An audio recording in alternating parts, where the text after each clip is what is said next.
Hello friends, आज चलते जीवा धौलीगिरी उपरे थिबा शांति स्तूप देखिया भुवनेश्वर पुरी रास्तार पाखापाखि 7 किलोमीटर पड़ो धौली शांति स्तूप।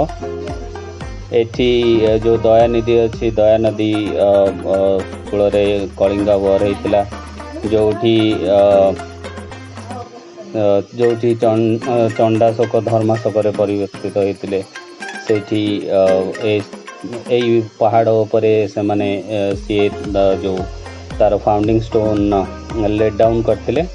तापरे फौजी गुरुजी फर्दर ताकू बिल्ड कले। एबे एएसआई अंडर रे अच्छी शांति स्तूप नुआ नुआ कंस्ट्रक्शन सब होईछि। चलन देखिबा धौली शांति स्तूप।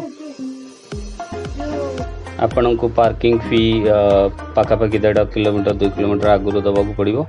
तापर आपण से रास्तार जो भी पार्किंग कले चलो। आपणकर 2टा रास्ता अच्छी, गोटे शिव मंदिर आड़ को जाऊँगी, शिव मंदिर आगे देखिए, तापर धौली स्तूप देखिए।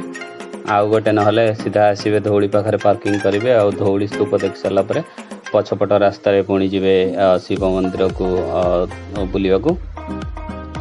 चलतु देखा आपण वीडियो मजा नियंतु। वीडियो जदि भल लगुच ताले चैनल को शेयर करंतु, लाइक करंतु।